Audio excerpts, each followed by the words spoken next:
Hello there everyone, this is Reggie Time and I'm going to be reviewing a short video sent to me by a personal friend and member of my Facebook group of a session he played recently of 13 hour snap. By his own admission, he hasn't played No Limit Hold'em for around a year now. He plays much more PLO8, which is like an Omaha split pot game. But he already was, not sure anymore, he might be a total donkey now, but I doubt it.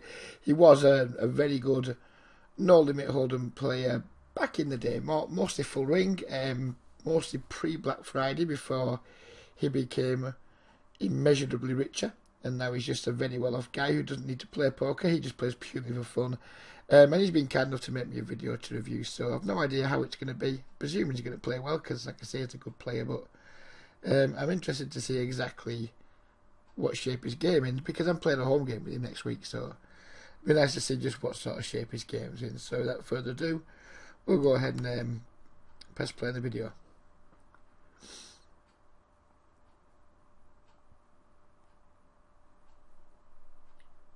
We are watching this back at double speed. If it gets a bit quick, I will slow it down. It does look like it's a little bit on the speedy side, so I think straight away we'll go to back to 1.5. I think makes more sense. So yeah, it feels a lot better.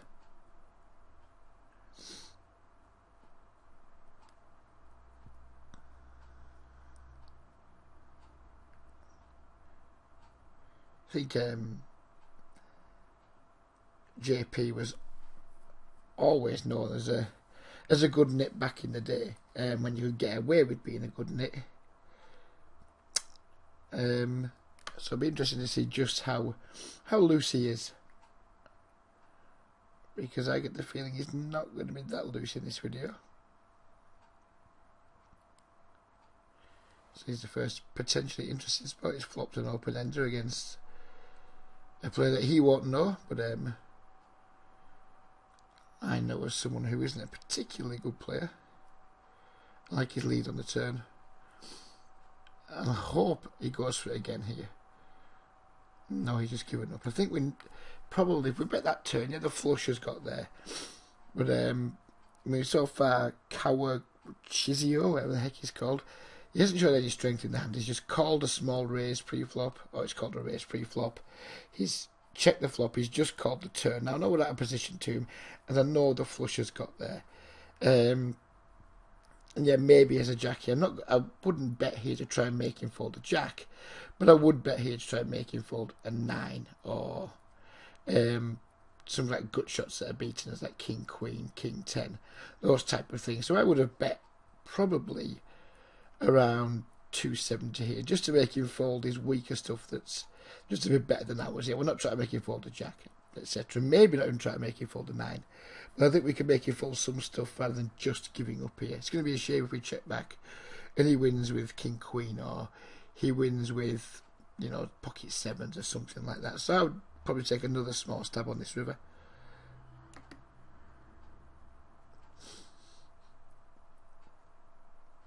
I guess we're not just going to check fold. And we've called the raise in the blind with the king jack, which thinks, oh, did we call the raise? Why is this pot so big? The JP3 bet pre. Yes, he has. I'm not sure I'm in love with that 3-bet pre-flop. Seems he's made quite a small raise and got the kind of hand I think I'd prefer to just call with. I think we invite 4-bets too often with a hand that can't really handle a 4-bet. People just don't fold very much in these spots, and it's a player that doesn't play that well.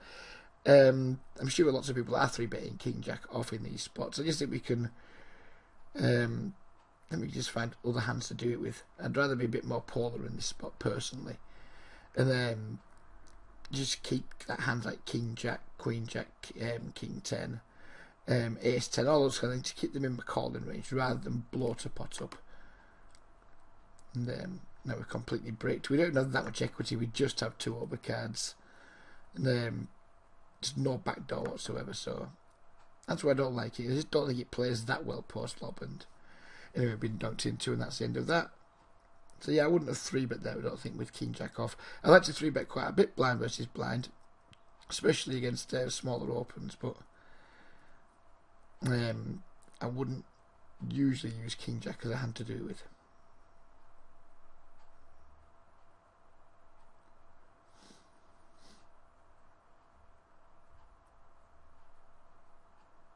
Wow, JP's just 4x'd it, blind versus blind. Be interested to know why you did that, JP.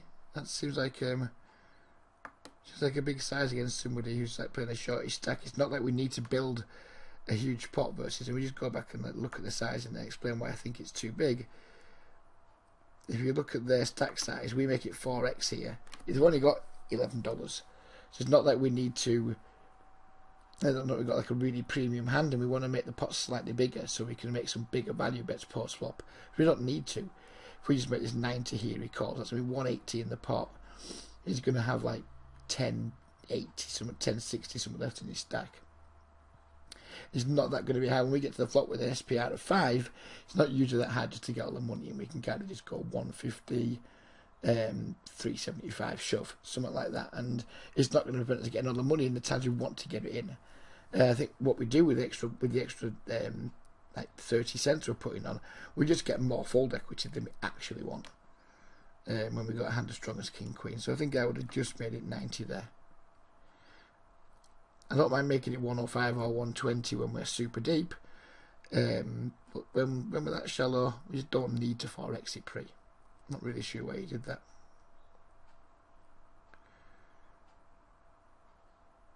JP's flop bottom set here. Hope he makes a really healthy bet. And he does. Yes, I like that. And then we get a really, really shit turn card. I think I would probably still bet here though. And we don't like it. We open ourselves to a check raise from 7x and what have you. But I still think there's a big bunch of 2 pairs we can get value from. Yeah, it's not great. It really isn't great. But rather than check back here and then just guess when they like fire out a $3.50 bet on the river or a $4 bet on the river, I think I'd rather just bet here myself and just sigh when we get raised, really. So I think I'd rather make a bet of around maybe 330, something like that, and if we get raised, just probably throw our hand away. But I'd rather that than check back now. Then he bets something on the river and we call anyway.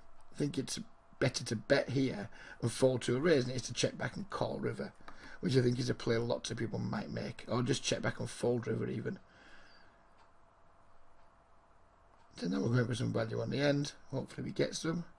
We can't bet too big because it's going to be hard to get called by worse, and we just get the snap fold.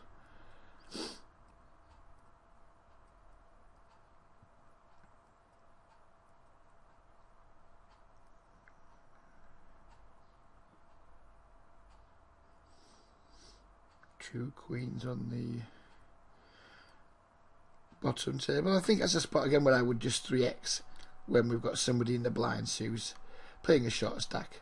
Roskin, I've no idea who he is. He's playing exactly a $12 stack, so he might just be some weird like short stacking nit that you sometimes get on AAA and other games. But I would just, for the time being, I would just presume he's not a good player, and I would just 3x it. Yeah, 67 is probably not going to stop us try to get stacks in should we want to, but I just think getting the extra little bit in the pot pre-flop, if he calls now, there's going to be, what's that, another 37, we're 140 in the pot nearly. If we 3x it, there's going to be 180 in the pot, and that makes a small but significant difference, I think, in terms of our ability to set up stacks for the river should we want to just go bet shove.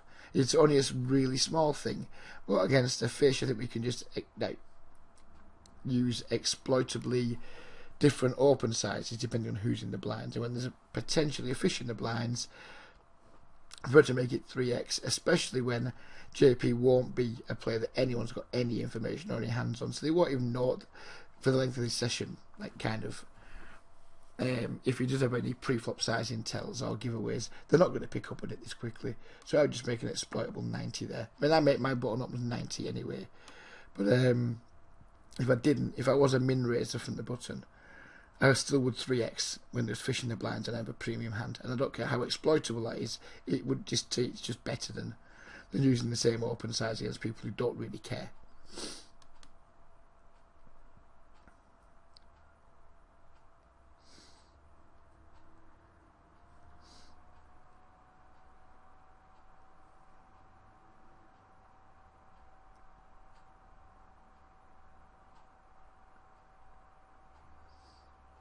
JPH had someone tagged there. Didn't see him tagging him, so maybe it's like an old tag from his full ring days or something. Who knows?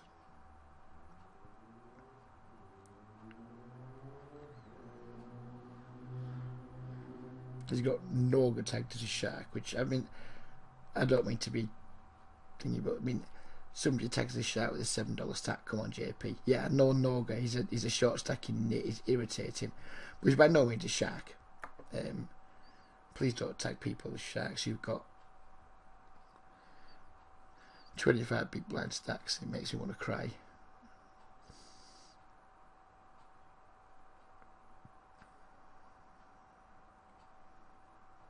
Not much we can do with the King Queen, I don't think. I think we should just fold. I can see JP's wanting to do something, but yeah, there's nothing much you can do there with that stack size. When he fires out a big bet like that, we just have to give up, I think, most of the time. We can consider floating if we're 100 blinds deep, because there's opportunities for us to take the pot away on later streets, but when we're that shallow, I don't like it much. It looks like we're going to squeeze here for the first time with the Ace Queen suited. And the problem with this is what happens when kicker jams. I think it's clearly fine for value. We can definitely get value from Reenie. We can maybe get value from kicker. But I think the problem here is that with his stack size, quite often he's just going to jam it in our face here. I think he's as likely to jam it in our face as he is to call. And then do we really want to pretty much call off or get 50 big blinds in pre-flop versus middle position with Ace Queen suited? It's not something I want to do. I think I would have preferred to call. And again, it's more of a stack size thing. Because I'm thinking if I do squeeze here, there's as much chance kicker 4-bets as calls. And I don't want him to 4-bet, basically. I don't want to open the door to a 4-bet that I can't really handle with Ace Queen. And he has just folded, and hopefully now Reenie calls and we get to do something interesting.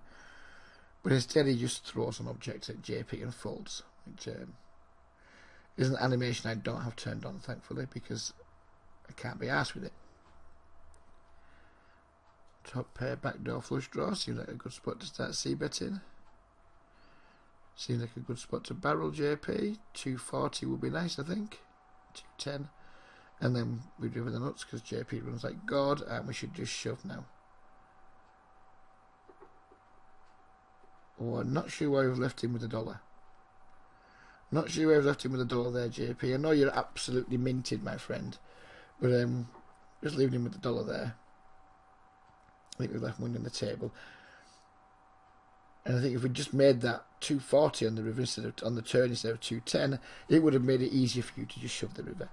So again, just a small pot management thing in terms of looking at how big the pot's going to be in the river when you make a certain size, and then setting up the river so you can definitely shove. I mean, we could have shoved there anyway, it's not a huge problem. But if we'd put an extra 30 to 40 cents on the turn bet, it would have made it that little bit easier to shove the river without that being pot size or something.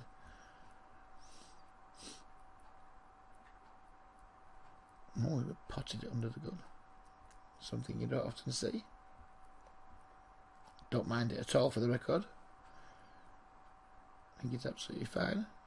But you've certainly got a range of different bet sizes, JP, and it's looking very much like it's by position, so it's obviously you're not giving anything away by it. I just 3x it everywhere because I'm a lazy fucker, I think. Wow, we didn't c-bet that flop. And the issue with not c-betting this flop is now we just end up sometimes, and I'm pausing before I see the result of the hand. We may well have induced some bets and bluffs from Nick here, because Nick is a pretty aggressive player. I'm kind of a little bit familiar with him, but JP wouldn't have been. I mean, Nick's just a nobody to JP, I would guess. And I think the issue with just paying off this line here against a nobody in games where we typically expect most players to be passive is we've checked back here, and then we're kind of bluff catching in games where people don't bluff that much. I think I would rather, if we think we've got a 2-street hand, I'd rather than us just bet flop, bet turn, then if you want to, check back the river. I mean, it's quite likely JP has the best hand here. But I think I'd just rather do my own bidding and make my own value bets rather than check back and then end up calling two pretty large bets. I mean, yeah, there's a more than reasonable chance JP's going to win this pot. I think I'd just prefer betting, though. I personally wouldn't have checked back that flop. But yeah, we did. So JP's won more than I would have in that hand. But I just think in general, when we're playing in games where... I mean, against Nick, exactly, I might have took the same line as JP because I know what Nick's like. But without reads on a player, which I'm assuming JP didn't have many reads on Nick, without reads I prefer to just do my own betting.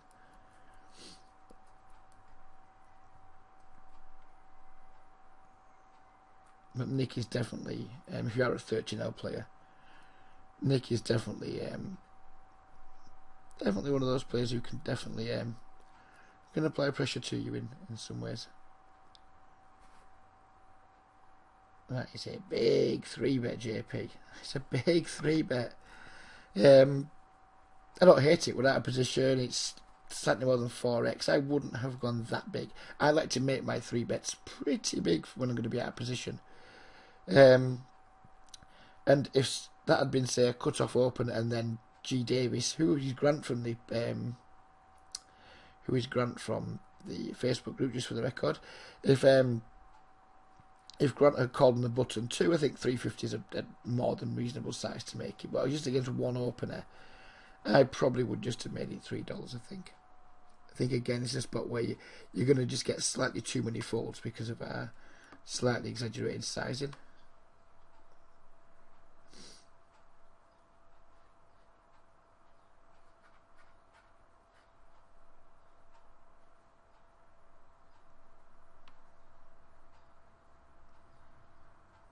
Ooh, that turn card does not look nice. I think we still have to barrel because we're not worried about Jack Queen in particular, but because we're still ahead of Jack Queen, it's just not a nice turn card in a 3-bet pot. I think we could be beat here some of the time. This is super ugly now. What would I do here? Let me think. We're going to value bet this river. I mean, obviously we're going to get paid by pocket kings still. I think Ace Jack's going to fold, like losing to any 10-9 suited. Really don't know on this river. I think it's one of those spots where I would just shove and shut my eyes, but I think it's really hard to get called by worse. We can't really check call. Yeah, this is dirty. What would I do?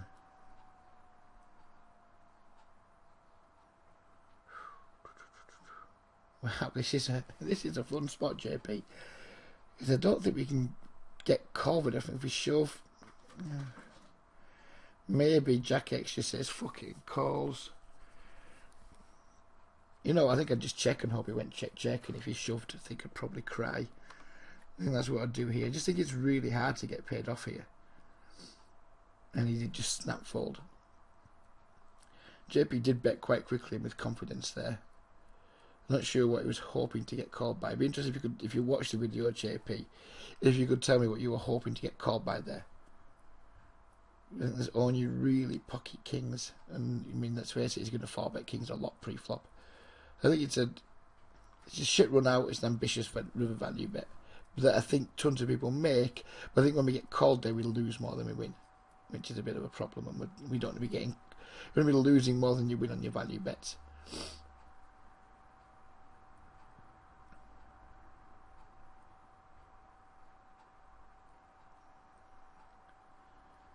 There's that 4x blind versus blind again. You can tell JP is a little bit rusty because literally no one's doing this these days in the games. But I think you definitely have more fold equity when you do it, for sure.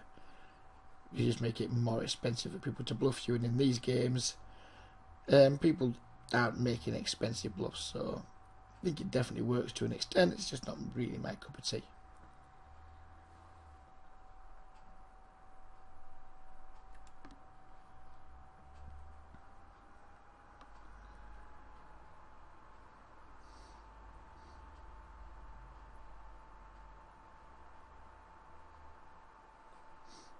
You're a big fish.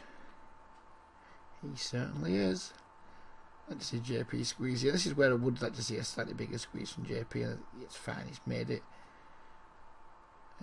We completely brick, unfortunately. I wouldn't be c-betting that board texture in the month of Sundays against a weak player, so I think nothing much you can do there. Played it fine, JP, as you know. Hope we don't get squeezed here.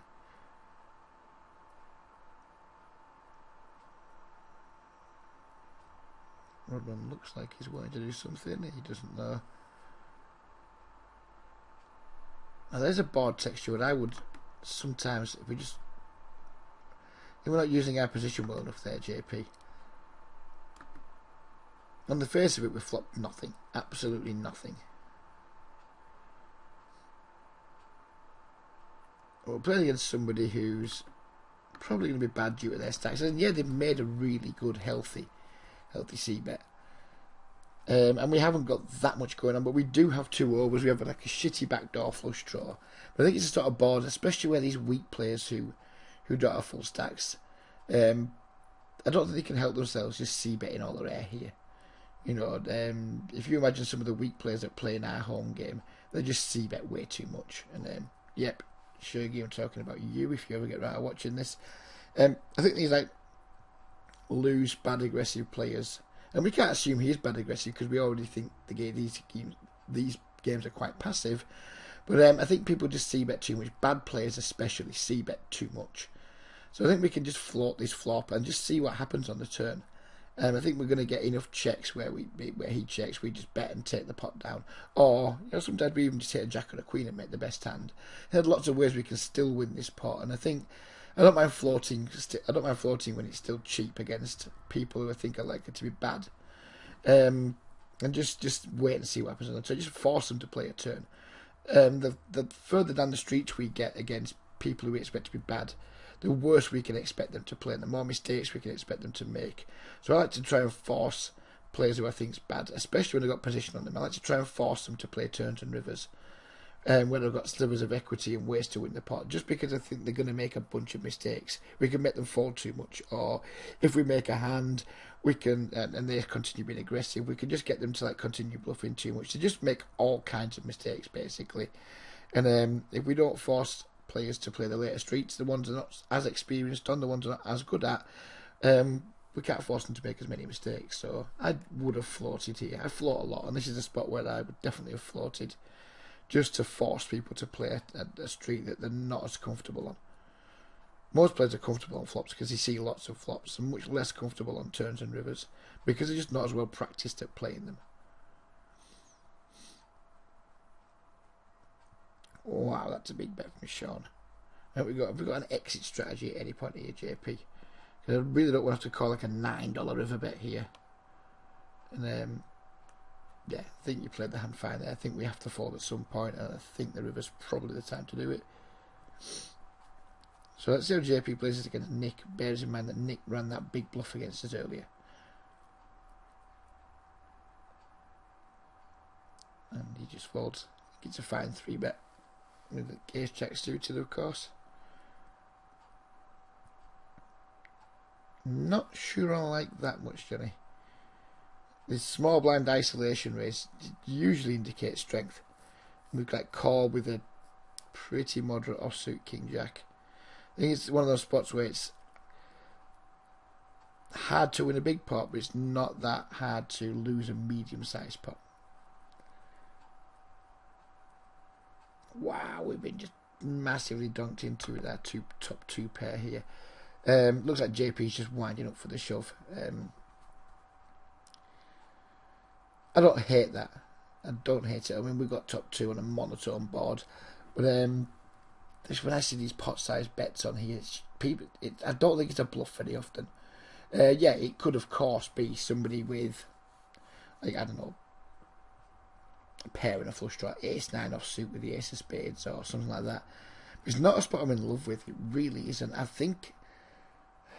don't think a jam here. I really do not think a jam. I'd probably rather take a card off and just call and then get it in if there's like no spade on the turn, and just give him chance to continue if he has got any bluffs at all, to continue with them. Yeah, we allow a spade to come off sometimes for free almost. And, so sometimes we let people get there for a cheaper price than if we shove on them. But I'm not sure how much fold equity we have here. I don't know. I just don't like it. When people donk big on these boards, I think it's because they like the hand a lot. And I think I'd probably rather call, dodge a spade in the turn, then get the money in, rather than just get the money in now. I think we're taking an option here that allows us to say, oh, what a cooler when we lose to a flop flush or to a set or something. And we are kind of making fold. If he has got any bluffs, we kind of make him fold them all. So I think I would just call here. I don't think I'd wind up for the shove. And we did get value from aces with the ace of spades, so congratulations to JP. But we're never going to be in like a super good spot there, because he's always going to have a bunch of equity, you'd imagine. Especially if we shove and he calls, he's always going to have some decent equity there. He's never just going to be drawing dead. So I think I would have preferred to just call and then call again there on a brick turn. That's just my style, sort of. There's nothing wrong with what JP did, obviously. I just think you're making the hand really easy for yourself, and you're not making the most from some of his bluffs, because maybe he just folds sometimes there if he is bluffing, and we're not making the most from his bluffs. I'd rather risk a spade rolling off on the turn and having to fold than shove there and kind of isolate ourselves against the top of his big bet donking range.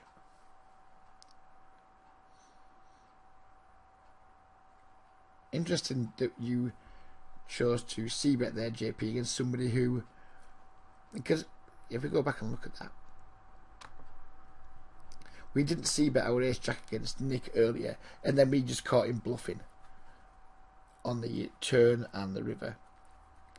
And I think I would have preferred to use my hand as a bluff catcher here against Nick, knowing that what we know about him, that he just, I think it was ace something when we had ace jack, and he just went big bet with queen jack of diamonds, which is just an airball.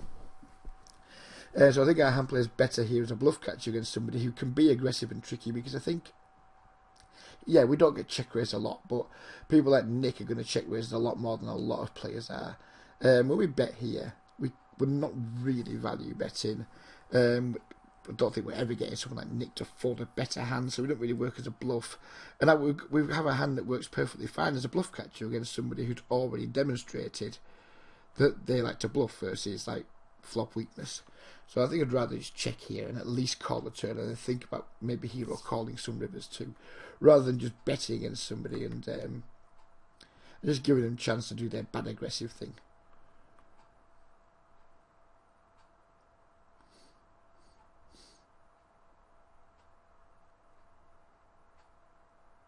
I'm going to do a bit less pausing on the video because we're already up to 28 minutes and we're just about halfway through JP's video. I don't really want this to be a whole hour because people just get bored watching an hour's worth of poker. If we don't pause from here to the end, we're probably going to have the video running at about 45 minutes. So I know JP said there's an interesting hand, the very last hand of the session, so we're going to review the whole video to make sure we capture his interesting last hand. I like the c-bet here, 2 overs and a good shot. I think it's absolutely fine.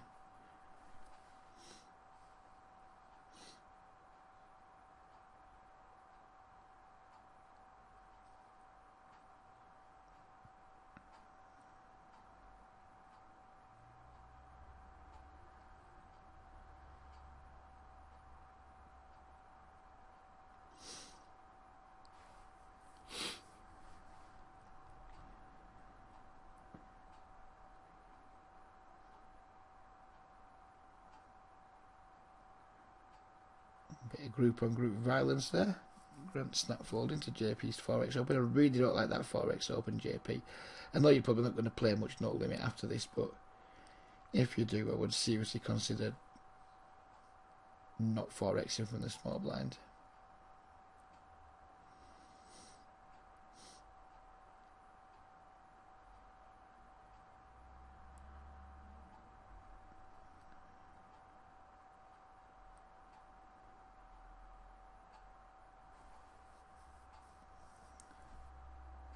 barrel the turn, JP. Oh, I think we missed a barrel there. The king doesn't hit him that hard. Now he's going to end up like guessing anyway, and he does have the king, so he would have lost. But I think checking back the turn and just guessing on the river there, I don't like it much. I think I'd just rather barrel that turn. We can still get called by worse 10s, 7x, draws and things. I think he's allowing people to have a free shot at like all the draws. I think giving people a free shot to stuck out on us when they don't have like ace king, which you shouldn't have very often there. The king shouldn't really be much of a scare card there, even though it did hit him with his ace king. If you think about all the things that call the flop, the king isn't that big a part of his range. I think I would have continued value betting there from like 10x, 7x and draws. And then we can check back the river if we want to pot control, rather than we end up checking back the turn a lot and then just paying off on the river anyway. Because we kind of think we've induced some bluffs by checking back. Yeah, we would have lost the same amount of money there, Johnny. But I think by betting the turn, you end up making more money than you do by checking back the turn and just calling the river and just hoping he's bluffing. I think I'd rather bet the turn and get the clean value that I know we can get than check back the turn and bluff catch on the river.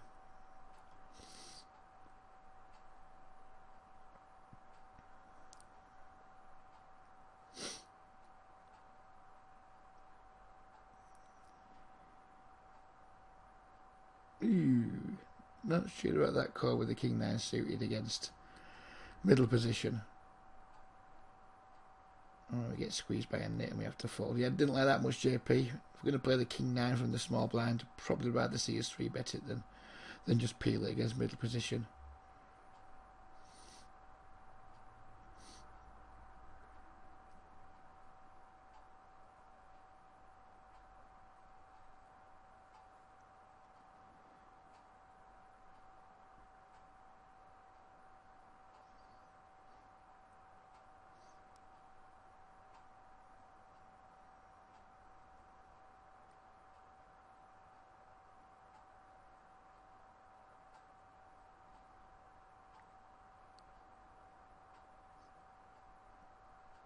We haven't seen him for a while.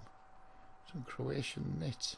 Here we go with the 4x again. I don't really want to keep going on about it, but I don't like it.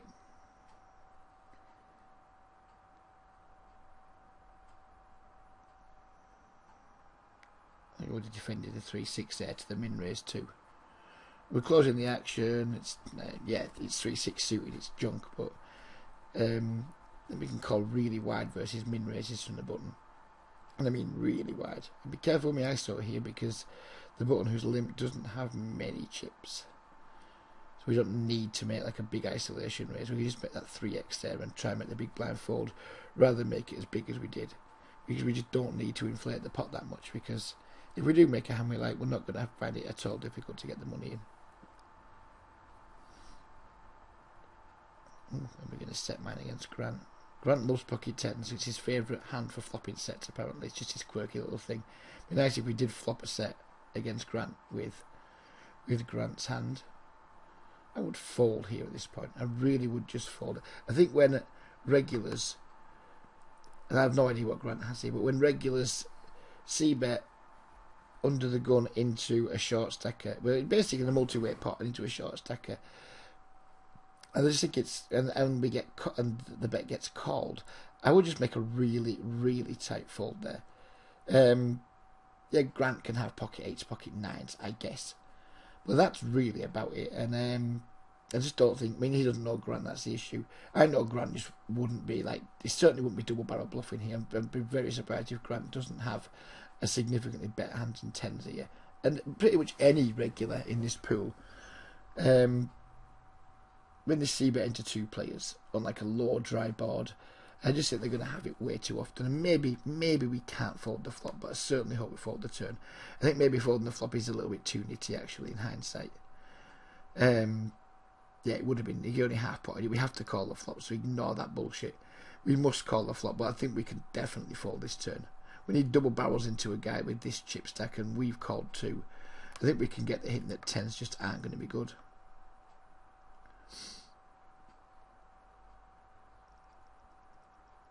Come on, JP, you can do it. You're a renowned nit. You can find that fold. Good lad. Yeah, I think just jamming here is really good. Unfortunately, we run into the aces. Can we spike a 10? No, we cannot.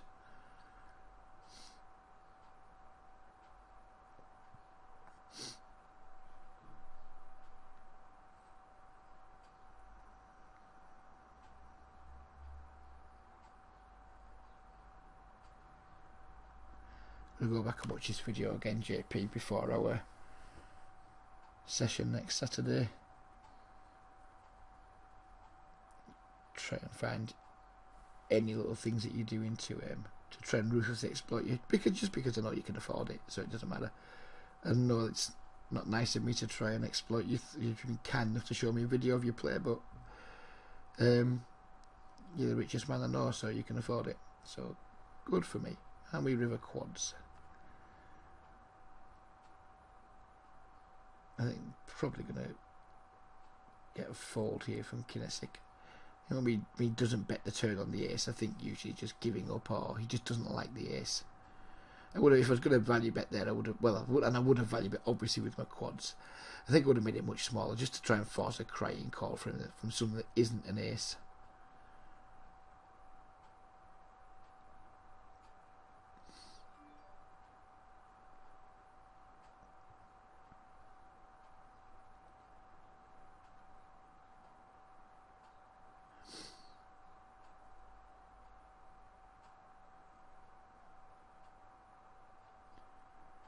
So we're getting close to the end of JP's video now. We're just 4 minutes away from the interesting final hand of the session, which I'm looking forward to. I hope he hasn't overplayed it. I hope he hasn't said how interesting it is and I've been dead excited waiting for it, and then it ends up just being like kings versus aces or something like that, which I'm sure it won't be, but they don't know this 4x, JP, because I've never seen you do it before. I've literally never seen you 4x from the small blind. And I've known you a long time in playing poker with you now for, Christ knows what, 10 years? I've never known you 4x from the small blind. I want to know why you're doing it. I'm interested as to why you're doing it. Oh, on JP, I'd say call with the 6-8 suited. I like the call, JP, because I've posted loads of hands, made videos where I've been panned for calling with these suited connectors. I think the only reason why I probably wouldn't do it here is because we've got this fucking asshole short stack on the button. And I think maybe, just maybe, we get squeezed a little bit too often. And on the button here, I would much prefer it. But when we've got someone tagged, you've got him tagged as a shark, he's not a shark. But when you've got somebody like who you know is like pretty aggro pre-flop to your left, I like it slightly less. I mean, I absolutely adore playing these types of hands. You know I do. And most people who know me know that I love playing these types of hands. But I think the presence of Noga would maybe just make me think twice about it in this exact spot.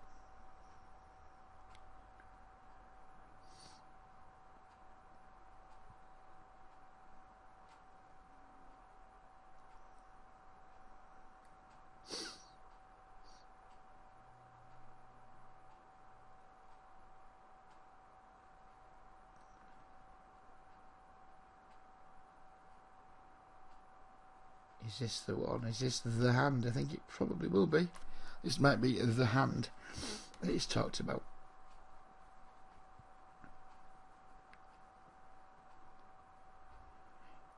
Yes, it looks like it's going to be. So we've flopped not that well, to be frank, in a multi-way part. We've got like a pretty crap gut shot and we've got a pair and a backdoor flush draw. So I'm happy with the check. Probably, yeah, we have to call this bet. So although the more people that call, the more inclined to be to just fold. Ooh, we turn the straight. So we've now got really shit obvious straight and a not great flush draw. So when we bet really big here, I think we isolate ourselves against somebody who's got the same straight as us. I think we're not going to get called by sets here. We're not going to get called by two. Not when we make it this big anyway. We're not. Or we shouldn't do. I mean, we might end up getting called by fuck knows what.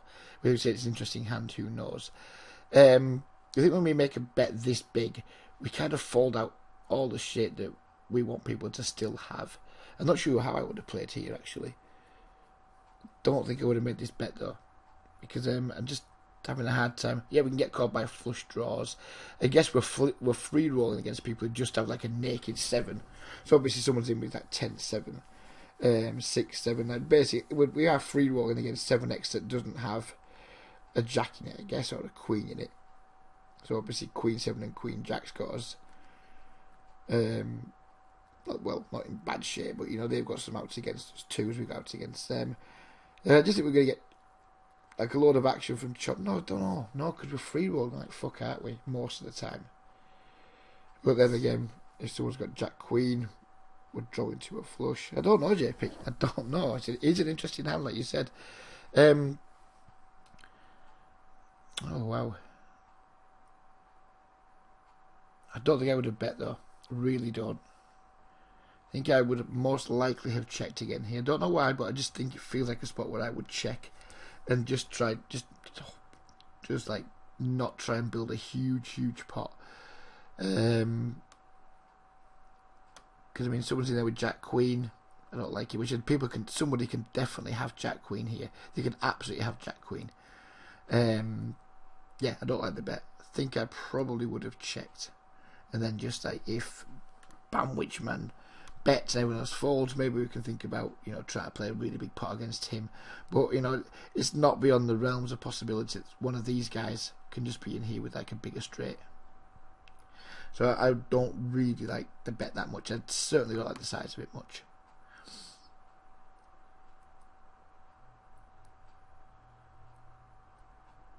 And then the river completely bricks. So what do we think now before JP does it?